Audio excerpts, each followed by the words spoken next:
जय हिंद दोस्तों। तो कैसे हो आप? सभी अच्छे होंगे। तो चलिए, हमारे चैनल में आप सभी का एक बार फिर स्वागत है। आज हम पढ़ेंगे कंप्यूटर का ब्लॉक डायग्राम।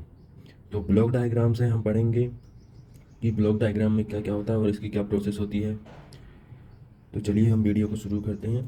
तो सबसे पहले हम पढ़ेंगे ब्लॉक डायग्राम। तो चलिए, तो ये होता है कंप्यूटर का ब्लॉक डायग्राम। ये होता है कंप्यूटर का ब्लॉक डायग्राम जिसमें input, CU, LU, memory, output, primary memory, secondary memory, ये सब इन सब से मिलकर जो बनता है ये होता है ब्लॉक डायग्राम कंप्यूटर का, जिससे सभी प्रोसेसिंग होती है कंप्यूटर में। और सीपीयू का, कंप्यूटर का मस्तिष्क भी कहा जाता है सीपीयू को। तो ये होता है कंप्यूटर का ब्लॉक डायग्राम। तो चलिए हम इसको समझते हैं। तो इसको समझने के लिए हमको इन सब चीज़ों को डिटेल में पढ़ना होगा। तो सबसे पहले हम पढ़ेंगे इनपुट। इनपुट क्या होती है? इनपुट वे डिवाइस हैं जिनकी हेल्प से हम डाटा या इंस्टॉलेशन को सीपीयू तक पहुंचाते हैं। इनपुट डिवाइस कहलाती है। इनपुट डिवाइस एंटर किए गए डाटा को कंप्यूटर के समझने योग्य लैंग्वेज में चेंज करती हैं। कंप्यूटर में एक या एक से अधिक इनपुट डिवाइस लगे हो सकते हैं, जैसे कि माउस, कीबोर्ड। चलिए, तो हम सेकंड डिवाइस पर आते हैं। इसका नाम है सीपीयू। सीपीयू का पूरा नाम होता है कंट्रोल प्रोसेसिंग यूनिट। इसे कंप्यूटर का ब्रेन भी कहते हैं। ठीक है, इसे कंप्यूटर का ब्रेन भी कहते हैं। और यह इनपुट और आउटपुट के मध्य कम्युनिकेशन का कार्य करता है। मतलब इनपुट, ये इनपुट और ये आउटपुट, इन दोनों के बीच ये सीपीयू है। इन दोनों के बीच ये कम्युनिकेशन का कार्य करता है। मतलब ये इनपुट क्या बोल रहा है, ये आउटपुट क्या देगा, मतलब ये इसको उस लैंग्वेज में चेंज करके आउटपुट देता है। उसके बाद आता है सीयू। ये सीपीयू का ही भाग है, ये सीयू। ये इधर से हम आउटपुट देते हैं तो ये सीपीयू में जाता है। और सीपीयू के जो भाग है सीयू, एएलयू, मेमोरी, फिर मेमोरी के जो भाग है प्राइमरी मेमोरी, सेकेंडरी मेमोरी। तो हम पढ़ते हैं सीयू। सीयू का पूरा नाम होता है कंट्रोल यूनिट। यह कंप्यूटर में होने वाले सभी प्रोसेसिंग को कंट्रोल करने का कार्य करती है। इसका इसके द्वारा कंप्यूटर में यूजर के द्वारा स्टोर की गई डाटा को किस प्रकार प्रोसेस करना है यह निर्धारित करता है। मतलब यूजर के द्वारा जो डाटा इनपुट करता है उसको किस प्रकार प्रोसेस करना है यह डिसाइड ये करता है सीयू। इसका नाम ही कंट्रोल यूनिट है। उसके बाद आता है एएलयू। एएलयू का जो पूरा नाम होता है वो अर्थमेटिक लॉजिकल यूनिट होता है। यह कंप्यूटर में विभिन्न प्रकार के मैथमेटिक्स और लॉजिकल कार्यों को पूरा करता है। मतलब जो भी अपन मैथमेटिक्स से और जो लॉजिकल से कार्य होते हैं, जो भी काम होते हैं, वो हम इनपुट करते हैं और वो एएलयू में जाते हैं। और ये डिसाइड करता है कि किस प्रकार आउटपुट देना है। ठीक है, उसके बाद आती है मेमोरी। जो मेमोरी होती है वो कंप्यूटर में किसी भी निर्देश और इन्फॉर्मेशन को स्टोर करके रखता है, जिसे हम मेमोरी कहते हैं। मेमोरी एक स्टोरेज डिवाइस होती है। जब भी कोई इन्फॉर्मेशन यूज़र इनपुट करता है तब वह सबसे पहले मेमोरी में जाती है। हम इधर से इनपुट करेंगे, इधर से हमने इनपुट किया, ये मेमोरी में गई। ठीक है, अब मेमोरी में गई, अब मेमोरी में हमको ये, अब वो जो डाटा हमने इधर से इनपुट किया वो मेमोरी डिसाइड करेगी कि प्राइमरी में जाना है कि सेकेंडरी में जाना है। हम आगे पढ़ेंगे प्राइमरी और सेकेंडरी में।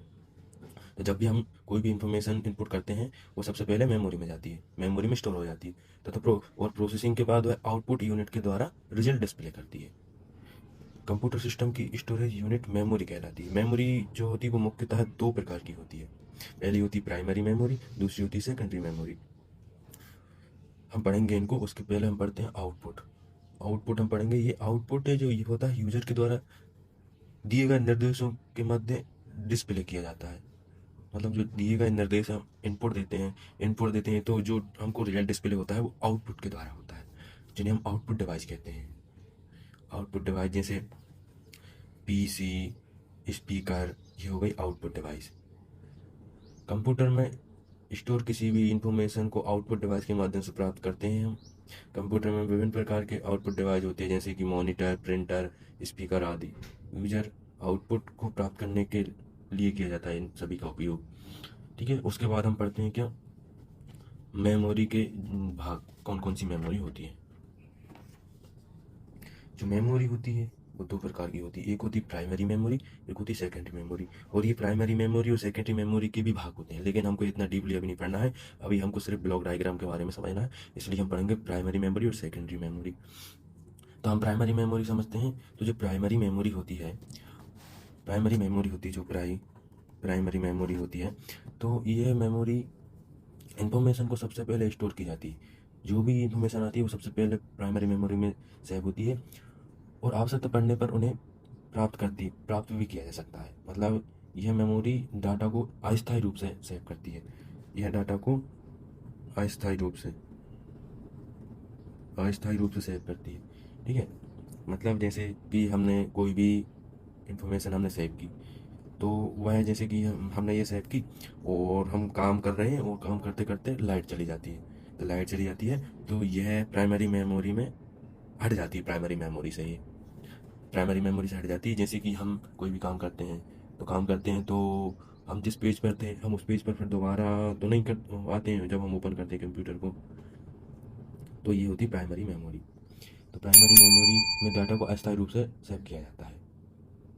और जो सेकेंडरी मेमोरी होती है, सेकेंडरी मेमोरी में डाटा को स्थायी रूप से सेव किया जा सकता है। स्थायी रूप से सेव किया जाता है, मतलब इसमें डाटा को स्थायी रूप से सेव करते हैं। जैसे कि हम कोई भी काम कर रहे हैं, कोई भी काम करते हैं तो हमारी लाइट चली जाती है और फिर हम जैसे ही लाइट आती है तो हम देखते हैं कि हमने जिस जगह पर हमने काम को छोड़ा है वहीं से हमको शुरू करना रहता है, जिसे हम सेकेंडरी मेमोरी कहते हैं, जिसमें डाटा को स्थायी रूप से स्टोर किया जाता है।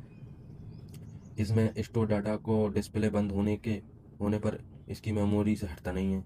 इसमें डाटा तब तक स्टोर रहता है जब तक कि उसे हटाया नहीं जाता है। इस प्रकार की मेमोरी को स्टोर करने तथा एक्सेस करने के आधार पर दो भागों में बांटा गया है। इसको भी दो भागों में बांटा गया है और इसको भी। तो हमने ये पढ़ा ब्लॉक डायग्राम, तो ये इस प्रकार से होता है। तो वीडियो अच्छी लगी हो तो चैनल को सब्सक्राइब करें और वीडियो को लाइक करें। इसके आगे की और वीडियो देखने के लिए हमारे चैनल को सब्सक्राइब करें। तो हम फिर पढ़ेंगे प्राइमरी मेमोरी और सेकेंडरी मेमोरी। धन्यवाद, थैंक्स फॉर वॉचिंग।